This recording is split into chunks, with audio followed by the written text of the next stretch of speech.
રણજીત ચૌધરી નામનો યુવક 13 વર્ષ પહેલા એટલે કે 2013માં ગુમ થયો હતો.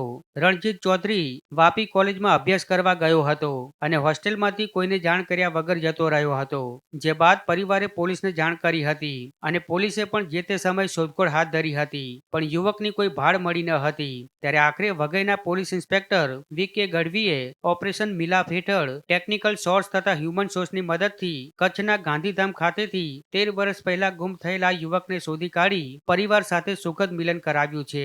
13 વર્ષ બાદ યુવકનું પરિવાર સાથે મિલન થતા લાગણીસભર દ્રશ્યો સર્જાયા હતા. તો પરિવારજનો અને ગામ લોકોએ પણ વઘઈ પોલીસની કામગીરીને બિરદાવી પુષ્પગુચ્છ આપી આભાર વ્યક્ત કર્યો હતો. મારો છોકરો આ રણજીતભાઈ ઉર્ફે છોટુભાઈ અમે ગામથી ઓળખીએ છીએ એને.